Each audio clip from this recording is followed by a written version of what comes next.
Hey everyone, I'm Jack Ferdman, and this is Rewatching Oscars Movie Minute. It's Foreign Film Friday, and today's film is the 1979 drama from Germany, The Tin Drum. One Oscar-nominated film, let's go.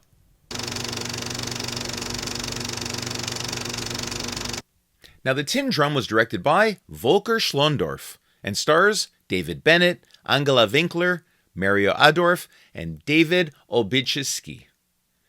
Now, some war films show us the battlefield, others show us the aftermath.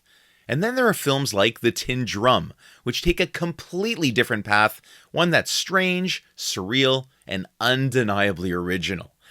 Now, the film follows Oskar Metzerath, a young boy living in Germany during the rise of Nazism, who, at the age of 3, makes a conscious decision to stop growing.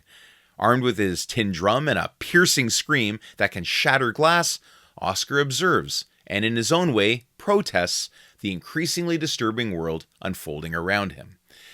Now, I'll be honest, the premise is very odd. It leans into fantasy, surrealism, even something mythical. But somehow it works, and a big reason for that is its perspective. Much like Jojo Rabbit, this story is told through the eyes of a child. That innocence strips away the political complexity and replaces it with something far more human, far more instinctive. We're not watching history through logic, we're experiencing it through emotion. Now, director Schlondorf embraces that tone completely. The film never lets go of its themes, particularly inevitability, while still allowing its symbolism to take center stage. And yes, it is heavy-handed at times. But for me, that's part of its power. Every image, every action feels intentional. And then there's Oskar's drum. What does it represent? Defiance against Nazism? A refusal to grow up in a broken world? A child's desperate need to be heard? Honestly, it's all of those things. It's protest through noise, through disruption, because Oskar has no other voice. David Bennett's performance is remarkable. For a young actor to carry something this complex is incredibly impressive.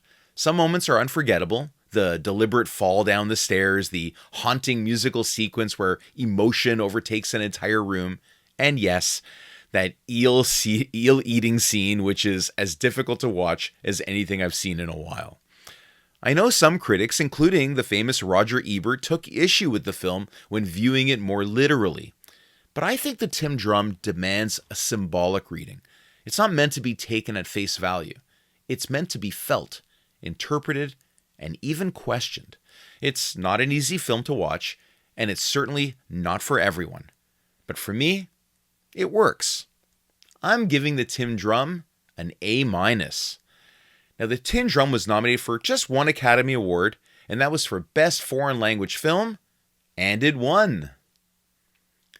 Join me again tomorrow for another Oscar-nominated film, right here on Rewatching Oscars Movie Minute. Because if the Academy took notice, it's worth a rewatch.